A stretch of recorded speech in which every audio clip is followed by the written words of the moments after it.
देविका की बेटी के साथ अनुपमा ने अपनी जिंदगी का एक बिल्कुल नया सफर शुरू कर दिया है। गोवा की खूबसूरत वादियों में उसे एक नई उम्मीद, नई पहचान और शायद एक नया इंसान भी मिलने वाला है। लंबे समय तक दर्द, त्याग और संघर्ष से भरी जिंदगी जीने के बाद अब ऐसा लग रहा है कि अनुपमा की जिंदगी में एक नया अध्याय शुरू होने वाला है। लेकिन इस नई शुरुआत के पीछे एक बहुत बड़ा हादसा छिपा है, जिसने पूरे परिवार की जिंदगी को हमेशा के लिए बदल दिया। सब कुछ उस दिन से शुरू होता है जब प्रार्थना मंदिर जाने की जिद करती है। घर के लगभग सभी लोग उसे मना कर रहे होते हैं। मोटिबा भी उसे समझाने की कोशिश करती हैं कि आज का दिन ठीक नहीं है और उसे घर पर ही रहना चाहिए। अनुपमा भी बार बार उसे रोकती है और कहती है कि कभी कभी इंसान को अपनी जिद छोड़ देनी चाहिए। लेकिन प्रार्थना के दिल में उस दिन मंदिर जाने की इतनी प्रबल इच्छा होती है कि वह किसी की भी बात सुनने के लिए तैयार नहीं होती। अंश भी उसे समझाने की कोशिश करता है, लेकिन प्रार्थना मुस्कुराते हुए कहती है कि भगवान के दर्शन करने से कभी किसी का बुरा नहीं होता। वह कहती है कि वह बस थोड़ी देर में वापस आ जाएगी। आखिरकार उसकी जिद के आगे सबको झुकना पड़ता है। पराग भी सोचता है कि शायद बेटी की खुशी के लिए उसे जाने देना ही बेहतर होगा। इसी दौरान प्रार्थना यह भी कहती है कि अनुपमा भी उसके साथ चले, क्योंकि उसे उसके साथ रहने में सुकून मिलता है। अनुपमा पहले मना करती है, लेकिन फिर वह सोचती है कि अगर वह साथ रहेगी तो शायद सब ठीक रहेगा। इस तरह प्रार्थना, अंश, उनकी छोटी सी बेटी प्रांशी और अनुपमा मंदिर के लिए निकल पड़ते हैं। रास्ते में सब कुछ सामान्य लग रहा होता है, लेकिन किस्मत कुछ और ही लिख चुकी होती है। मंदिर के पास पहुंचने से पहले ही एक अजीब सा हादसा होता है। गाड़ी अचानक झटका खाती है और अनुपमा का संतुलन बिगड़ जाता है। वह गिर जाती है और उसके पैर में चोट लग जाती है। अंश और प्रार्थना थोड़ी दूरी पर होते हैं, इसलिए उन्हें तुरंत समझ नहीं आता कि अनुपमा कहाँ रह गई है। अंश घबराकर इधर उधर देखने लगता है और पूछता है कि माँ कहाँ रह गईं। प्रार्थना भी चिंतित हो जाती है।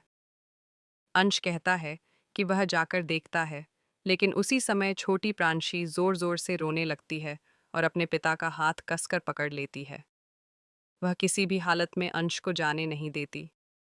यह देखकर प्रार्थना अंश से कहती है कि शायद बच्ची नहीं चाहती कि वह उसे छोड़कर जाए, इसलिए वह खुद जाकर अनुपमा को देख आती है।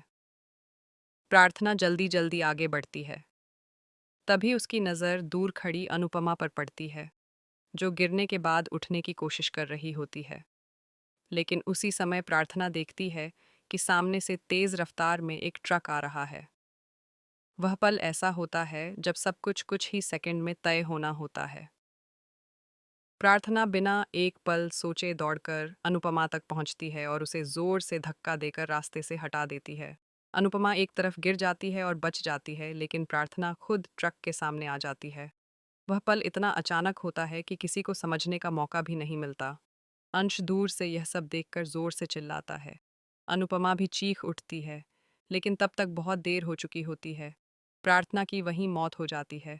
उसका यह बलिदान सबको हमेशा के लिए एक ऐसा दर्द दे जाता है जिसे कोई कभी भूल नहीं पाएगा।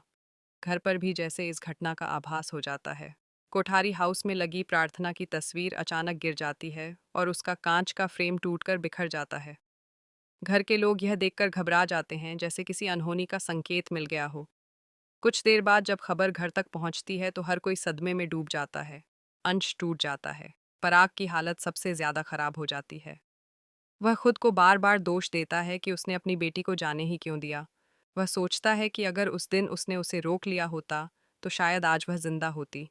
अनुपमा भी अंदर से पूरी तरह बिखर जाती है। उसे लगता है कि प्रार्थना की मौत के पीछे कहीं न कहीं वह खुद जिम्मेदार है। अगर वह वहां नहीं होती तो शायद प्रार्थना को अपनी जान नहीं देनी पड़ती। यह अपराध बोध उसे अंदर ही अंदर तोड़ने लगता है। सबको लगता है कि अब घर में लोग अनुपमा को दोष देंगे, लेकिन ऐसा नहीं होता। सब जानते हैं कि यह एक दुखद हादसा था और प्रार्थना ने जो किया वह किसी सच्चे इंसान का सबसे बड़ा त्याग था। इसी बीच सबसे बड़ी चिंता छोटी प्रांशी की होती है। इतनी छोटी उम्र में वह अपनी माँ को खो देती है। अंश उसे देखकर और भी टूट जाता है, लेकिन उसे अपनी बेटी के लिए मजबूत बनना पड़ता है। परिवार में यह तय होता है कि प्रांशी की जिम्मेदारी राही और प्रेमी संभालेंगे। गौतम भी बच्ची को अपने पास रखने की कोशिश करता है, लेकिन परिवार को पता है कि वह इस जिम्मेदारी को ठीक से निभा नहीं पाएगा। राही का प्रांशी के साथ एक अलग ही लगाव बन जाता है। वह उसे दिल से अपनाती है और उसकी देखभाल में खुद को पूरी तरह लगा देती है। समय धीरे धीरे आगे बढ़ता है, लेकिन प्रार्थना की याद हर पल सबके दिल में जिंदा रहती है। इसी दौरान देविका फिर से अनुपमा की जिंदगी में आती है। वह हमेशा से अनुपमा की सच्ची दोस्त रही है और इस बार भी वह उसे एक नई राह दिखाने आती है। देविका अनुपमा से कहती है कि उसकी बेटी जया को उसकी ज़रूरत है। वह चाहती है कि अनुपमा कुछ समय के लिए उसके साथ गोवा चले और जया का ख्याल रखे। देविका कहती है कि उसने ज़िंदगी में पहली बार अनुपमा से कुछ मांगा है और उसे उम्मीद है कि वह मना नहीं करेगी। अनुपमा पहले थोड़ा हिचकिचाती है, लेकिन फिर उसे लगता है कि शायद जगह बदलने से उसका दर्द थोड़ा कम हो सकेगा। वह देविका की बात मान लेती है और गोवा जाने का फैसला करती है। गोवा पहुंचने के बाद अनुपमा की जिंदगी में धीरे धीरे बदलाव आने लगता है।